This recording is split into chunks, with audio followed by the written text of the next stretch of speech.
My name is Rosie O'Brien Boytek, and I'm an Assistant Executive Director for the Connecticut Association of Schools.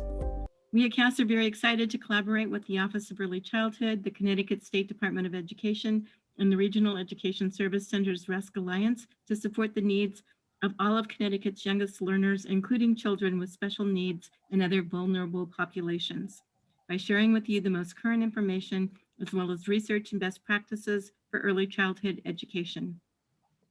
There's so much to think about as we design and implement teaching and learning during this 2021 school year, especially for our youngest students across the state. So we're really glad that you're joining us today.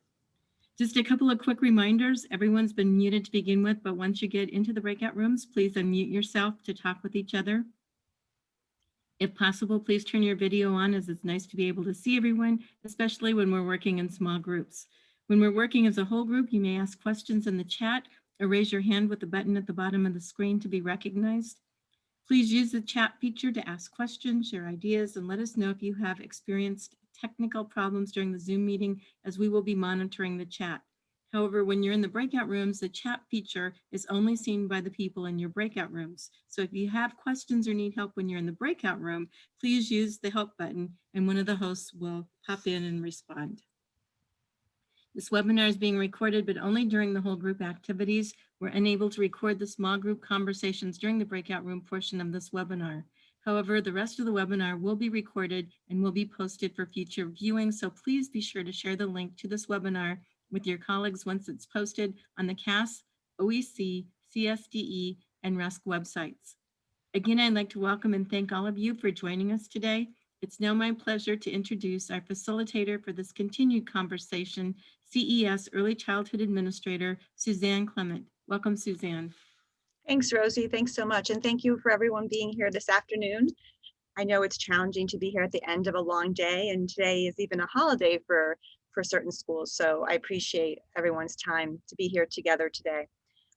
We are going to have opportunities, as we already shared, to talk in small groups. First, I'm going to share the agenda for our time together, as I know some people are still coming into the room. So here we go.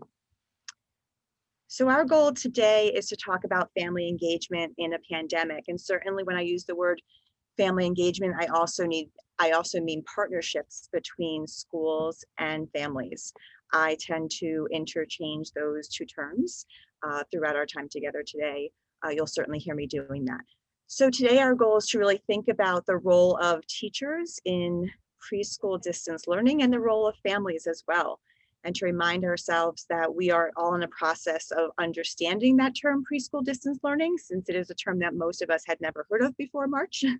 So our goal today is really to think about how we are engaging families through this process. I know many of you are probably at a point where schools are beginning to potentially close again for a period of time. So certainly today's topic is critical for our current planning. We're going to talk about effective partnerships with families, and we're going to introduce the idea of coaching as an interaction style between teachers and parents. So before we dive in further, we want to always give you a chance to connect with each other. So I'm going to stop screen sharing for a moment, and I'm going to ask each of you to introduce yourselves in the chat box, just your name and your role in your school districts, and share one feeling that you are having right now. And then we're going to divide into groups to have some conversation, simply general conversation about how things are going, your greatest challenges and successes, before we dive further into our topic today. So if everyone can just type their name and role and district in the chat so we can have a sense of who's here. And then Jean, after people do that, I'm going to ask you to divide us into 3 groups. And we're going to be in our 3 groups for about 6 minutes. Again, simply to start to get to know each other and to share our successes and challenges generally.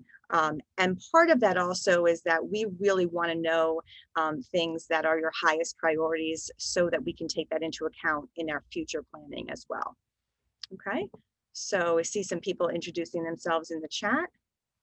Thank you so much, and feel free to share a word about how you are feeling today too. I think it's always important for us to check in with each other, to acknowledge the fact that we're all having a lot of different feelings throughout these challenging times in our schools. Great, thank you all for being here today. Okay, fatigue. Yeah, fatigue is a good word. Thank you, Julie. Okay, Jean, please be sure when you go into your small groups, when you introduce yourselves, please know that you are going to be in the same small group throughout our time together today. So introduce yourselves. I would encourage you to identify a facilitator, and I would encourage you to identify someone to report back to the whole group after we return to our group. Okay, wonderful. Okay, Jean's going to send you off for 6 minutes, and then we will come back together.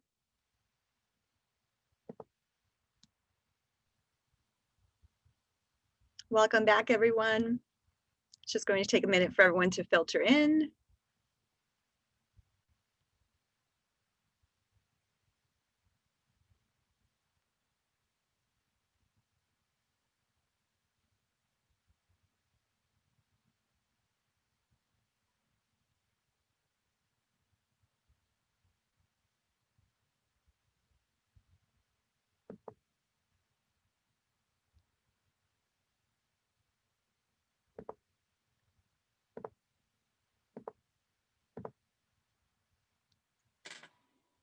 And here it comes, everyone.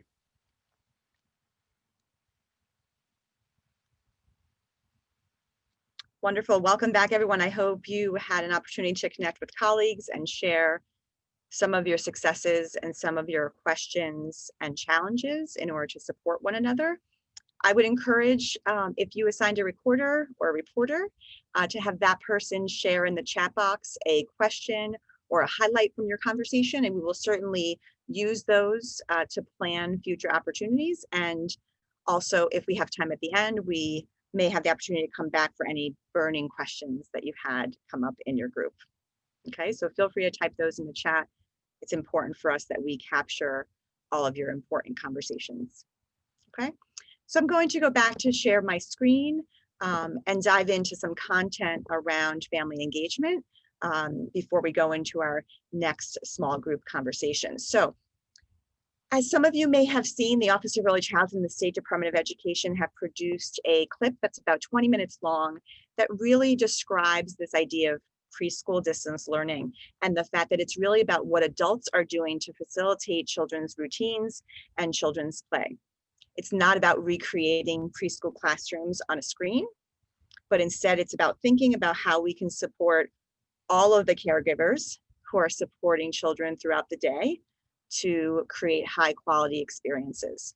So each time today that I talk about families, I am also talking about any adult that is caring for a child. So some of you particularly now may have children that are enrolled in early childhood programs throughout the community. So in addition to thinking about how to engage the family, you may also be thinking about how to support that child throughout the day, wherever that child is, including in another early childhood program. If you haven't seen that clip, I definitely encourage you to do so. There's also a clip on the same page for families as well.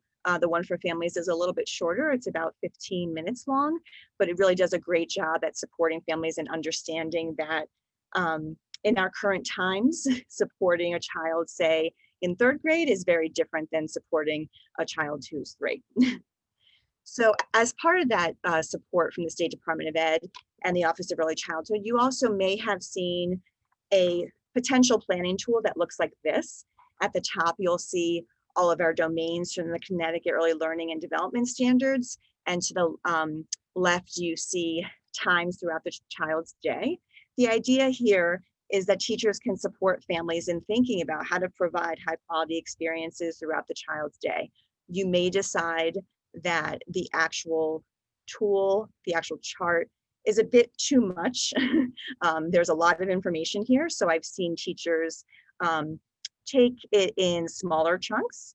The idea being the same, that we know throughout the child's day, there's opportunities for routines and play. So to support the family through that is truly our goal. During our October session, if you came to the session that we did on specially designed instruction, we also shared an example of how you could do the same thing related to children who have an IEP, thinking about the course of their day and thinking about how the people who are caring for that particular child can support them related to their IEP throughout the day in experiences that are happening, routines and play. So I'm going to talk a little bit about where families show up in terms of general high quality early childhood practice.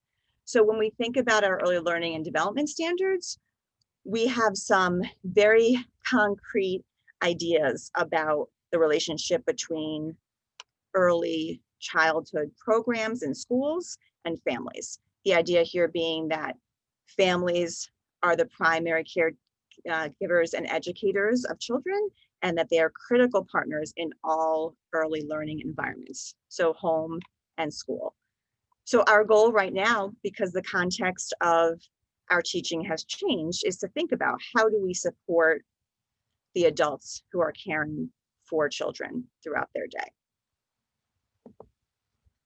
The other place we also see families show up in our planning is in the cycle of intentional teaching. So many of you have probably seen our drawing from the Office of Early Childhood that explains the cycle of intentional teaching. And you'll see that the family is part of that, an important piece of that. So here you'll see teachers are always planning and implementing high quality experiences and observing and assessing children. And that happens in the context of thinking about our standards, children's interests, culture, community, and families.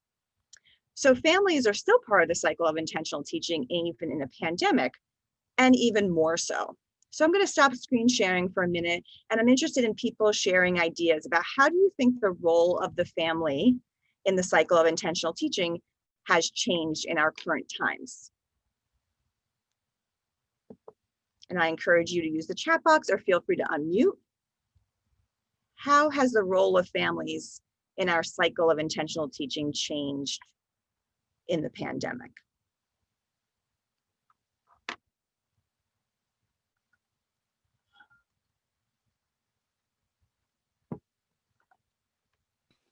I actually think, in all honesty, Suzanne, that that's a question that, because of the current situation that we're in, we might not have really delved into. We might not have really taken the time to take a step back and consider how the family's role has changed. You know, we're trying to desperately to meet children's needs. So really kind of analyzing that, I think, I don't know if we've really all taken the time to do that the way we should. I agree, Julie. I think that's definitely true. So if we go back to that graphic and we think about the pieces of it, right? So the planning and the implementation. So teachers are still doing a lot of planning, right? And they're doing some of the implementation, but we are also in a position now where we are relying on families to do a lot of the implementation in terms of providing the actual experiences for children, facilitating experiences for children, right? And then we take the piece about observing and assessing, and we think about the fact that in a classroom, a preschool teacher spends a lot of time observing children, right? And using that information in the assessment process. During the time children are home, we are relying more and more on families to observe children and share that information with us. And that could be through conversation, that could be through clips on their phone, but certainly the role of family in the process of observing and assessing children has changed dramatically, because teachers aren't able to observe children to the same degree if they're home as opposed to school. Any other thoughts about the cycle of intentional teaching and family? I would just share that one of the things that I think we've noticed from March to now is the relationships have changed. And I think that parents are now identifying kind of where their needs, their children's needs are, maybe not really truly understanding if there's deficits or skill deficits, but now that they're with them day in and day out, really identifying, and probably more of that observing and assessing, just how significantly impaired some of these children are that we're working with. And I don't think they had that opportunity before. That's a great observation, Michelle. Thank you. Yes. So the idea that families are in a different position perhaps than they were before to observe and assess their child in the context of a teacher supporting them to facilitate particular experiences, and that for some families is a definite shift. Absolutely. And that certainly changes the relationship between the parent and the child, the parent and the teacher. Absolutely. Any other thoughts before we move on? Okay, great. So I think it's important to acknowledge that in March, we all were in a position of having to change our context for our teaching. And it felt like we were in survival mode, right? It felt like we had to change gears very quickly, plan very quickly, decide how to support children and families very, very quickly. We didn't necessarily have time to do intentional and thoughtful planning, and we all did our best, right? And now that we've been in this new context for quite some time, we are in the process of becoming more and more intentional, and we're able to really think through how we want to support children, how we want to support families, how we want to support the family to support the child, right? So what I find happening in a lot of classrooms is that the kinds of things that teachers are doing now are drastically different from the kinds of things teachers did at the start of the pandemic, right? So I'm curious if people on our call have that same experience of feeling like over time you've really shifted how you are approaching supporting children who are home. So I'll just stop sharing now. If anyone is interested in unmuting and sharing some thoughts about that transition to being more intentional, feel free to use the chat or feel free to unmute.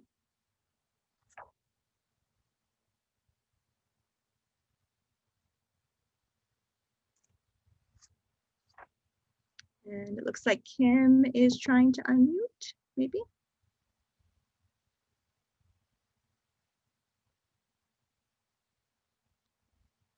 Okay, maybe not. Okay. We will move on then. But of course, feel free to unmute and type in the chat at any time to share your experiences. So here is a document from the State Department of Education. In case you haven't seen it, it is Addendum 12, and it shares guidelines for planning for instructional time for children who are not currently in the school building. And so here, what I want to share is that it's really important that we realize that this is a guideline. It's not a requirement. It is not the expectation that each child receive the exact same plan, the exact same amount of time, in the exact same format. So here we have a state suggestion that for preschoolers, children are having about a half hour of direct instruction. And then you see they actually suggest that that half hour be broken up into chunks of time that are about 5 minutes long. You also see here that it is stressing the importance of play and also stressing the importance of playing outdoors. Okay, so remember that the information here is a guideline for Tier 1 curriculum for all children. So for children with IEPs, it's important for us to think about how are we providing their services, either in addition to the information here, also thinking about the fact that specially designed instruction can also apply to Tier 1 as well. Okay, and remember, as I said before, anytime we are talking about the family, we're also talking about anyone who is caring for the child. So perhaps the child isn't at home, perhaps the child is in childcare, And our goal still is to be sure that we aren't trying to recreate a preschool classroom for a full day on screen. Our goal is to think about how to support that individual child. Any questions about that? Okay.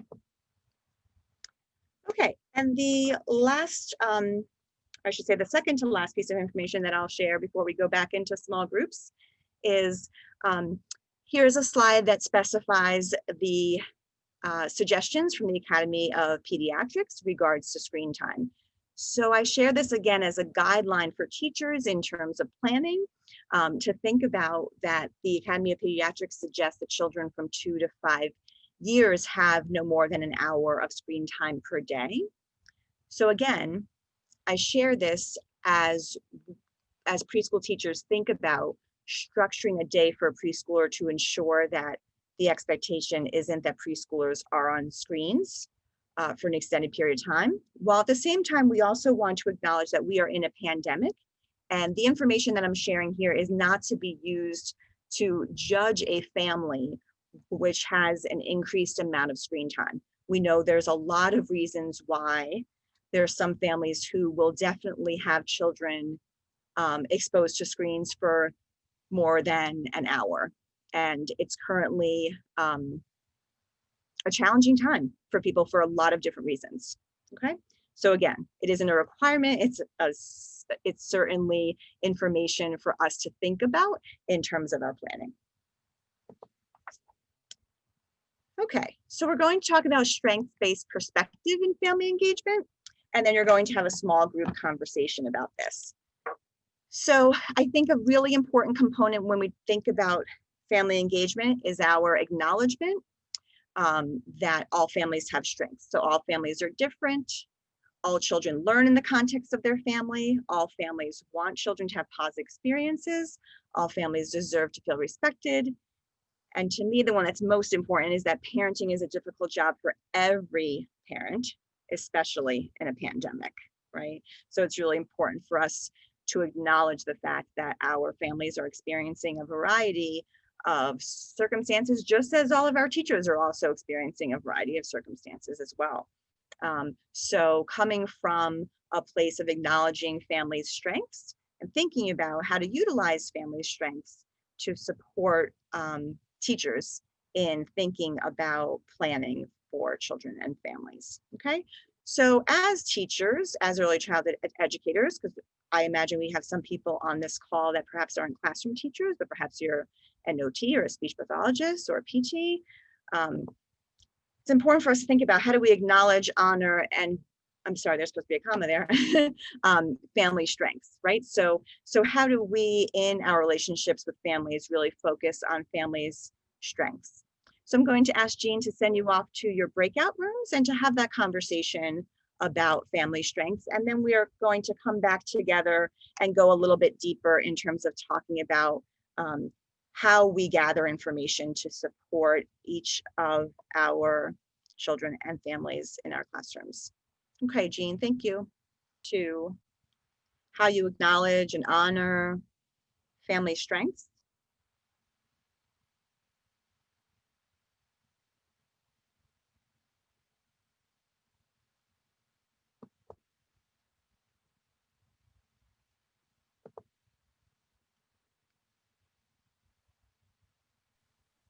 Judy, do you want to give that, or Suzanne, I'm sorry, do you want to give that direction again, just for the people who just popped back in? Sure, for groups that just came back, if you could have your reporter share something in the chat about the conversation that you had about acknowledging family strengths, so that we can have a sense of some of the ideas that came up in the conversation in our small groups. And then I also, Jean is going to put a link in the chat box. It's actually also on the slide.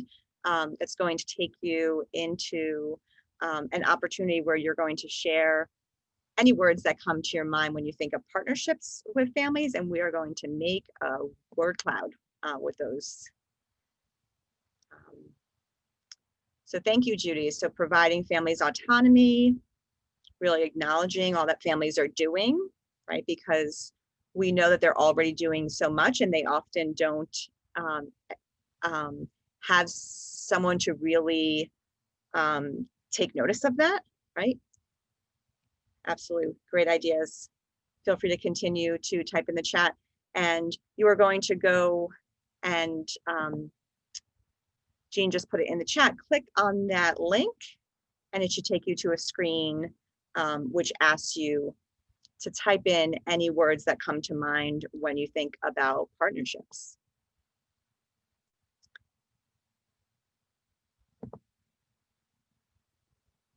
And then I'm going to share that word cloud.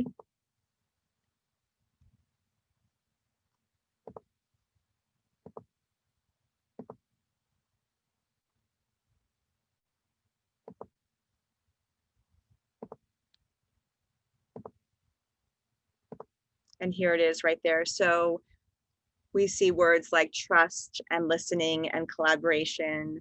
You can certainly keep on typing them in, and as you type, you'll see that the size of the words change depending on how many people are typing them. Great. So I appreciate the idea that people are communicating here, that that really a relationship is a two-way experience, right? So really thinking about opening up communication, really thinking about how to develop conversations with families where you are sharing information with each other, where teachers are gaining information from families and also sharing information with families. Wonderful. Those are a lot of great words there. Okay. So I'm going to go back to sharing slides, and we are going to talk a little bit about what really is important in an effective partnership with families. And of course, some of you just communicated that into those words. So here you'll see some of the exact same ideas that all of you just shared. The idea of two-way communication, developing goals together, trust in each other, sharing different perspectives, right? So really thinking about how that relationship over time acknowledges the fact that parents and teachers have information about the child. It's not the same information, and that there's important gains to parents and teachers communicating consistently and planning together. Wonderful. So I want you each to think about how you developed the skills to create partnerships with families. So I completed a study years ago where I had a conversation with teachers and administrators, and to think about the fact that we all generally go into early childhood because we enjoy children and we develop skills around teaching children. And that oftentimes we don't necessarily take a course in developing relationships with families, right? So I want you to think about, how do you think you developed skills in terms of developing relationships to families? And what I found was the majority of early childhood professionals say it was from their own personal experiences, or their own experience in the classroom, or from observing other teachers, or from getting support from other people throughout the school. It was very rare for someone to say that they felt like they had any extensive course or training to support them in developing skills. So something to remember is, if you feel as if our current context is really challenging, part of that could be because it is calling upon you to practice a different set of skills, right? So we have a lot of really skilled early childhood teachers throughout our state. And it's important for us to support each other in transferring our skills in terms of engaging children in person to thinking about developing skills with supporting families. So feel free to share any ideas in the chat about your own journey in terms of developing skills to partner with families, childcare programs, etc. Feel free to type in the chat or unmute, and we would be happy to hear about some experiences that all of you have had.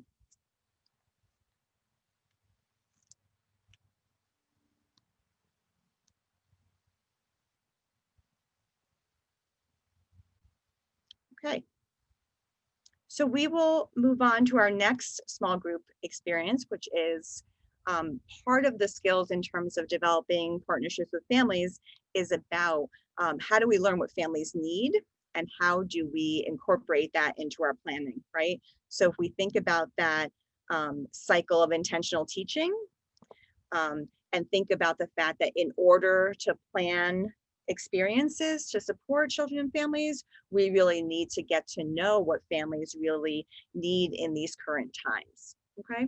So, and I see someone typed in the chat that people oftentimes develop skills in partnering through having challenging experiences, right?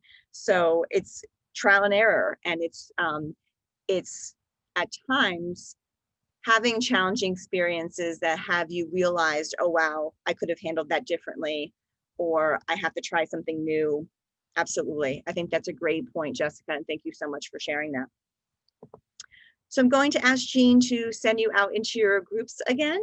And we are going to, again, have a 5-minute conversation about how do we really learn what families need in our current context of children being at home, and then how do we incorporate that into our planning? Thinking about how home and school do have some similarities, but they also have a lot of differences. Okay, so Jean, if you can send people into breakout rooms and we will come back together. Thank you.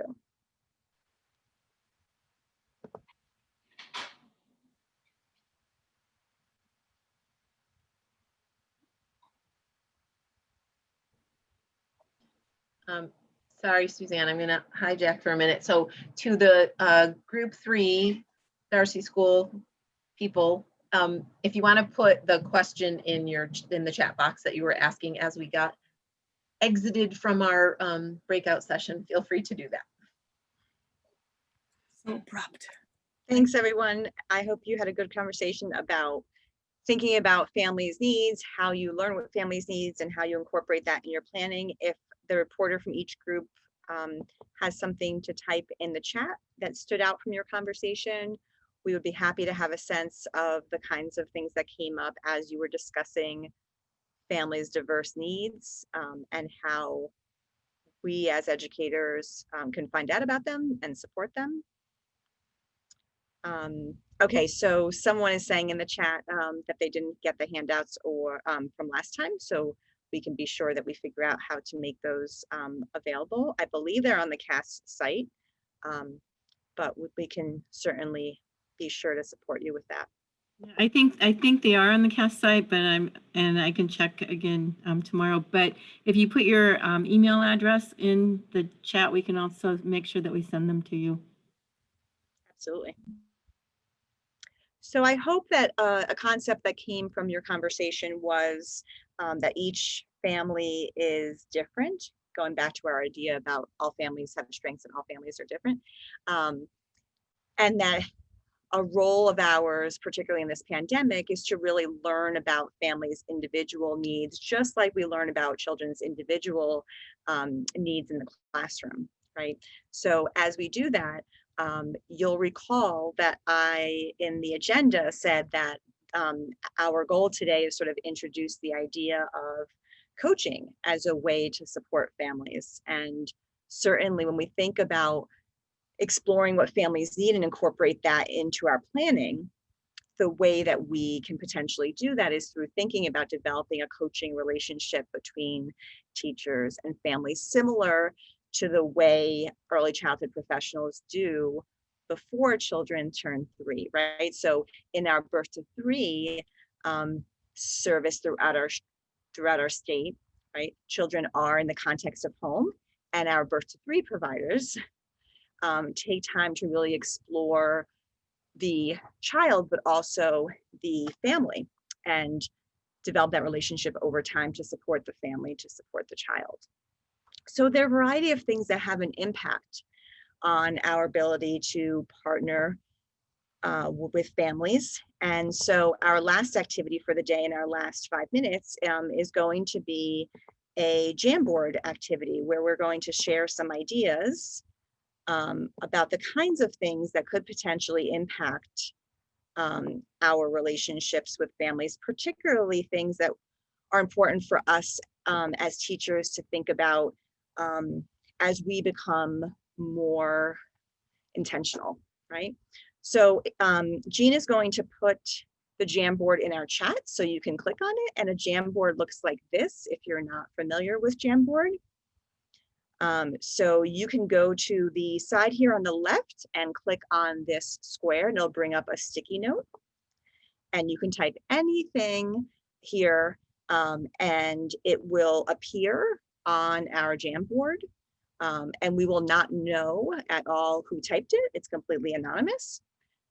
Okay, so let's think about some of the things that could happen because we're all human, right? We might have a belief that gets in the way of our partnering, right? We might have implicit bias that has an impact on our connection to a family.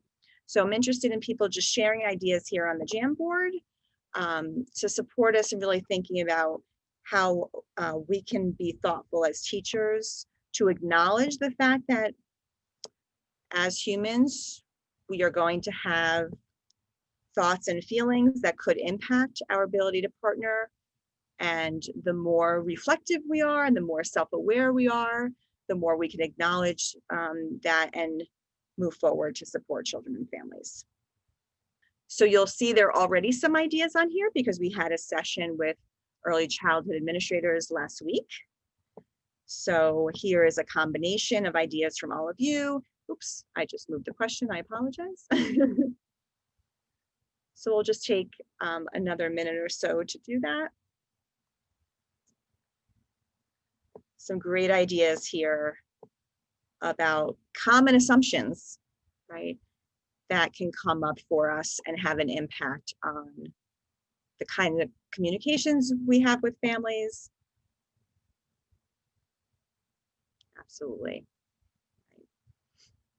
So I encourage you to continue to think about this as you develop relationships with children and families throughout these times, and being sure that we are doing our best to acknowledge family strengths and to be open and to develop strong partnerships.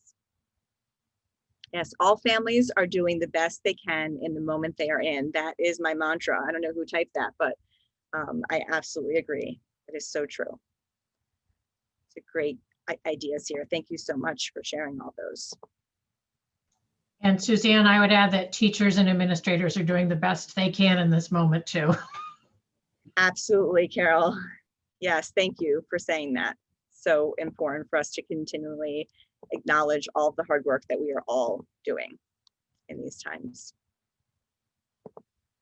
Okay, so as we close, we want to remind ourselves that the focus of family engagement throughout this pandemic is to maintain a relationship with the child and the family and to meet the individual needs of the child.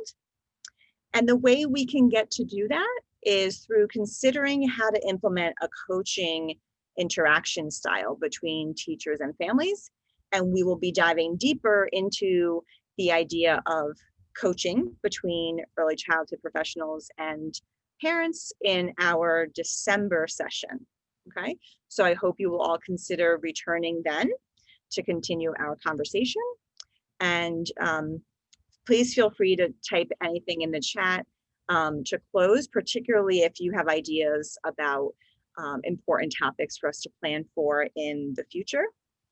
We are always open to feedback. There is also a feedback form that you will receive over email, and we encourage you to complete that as well.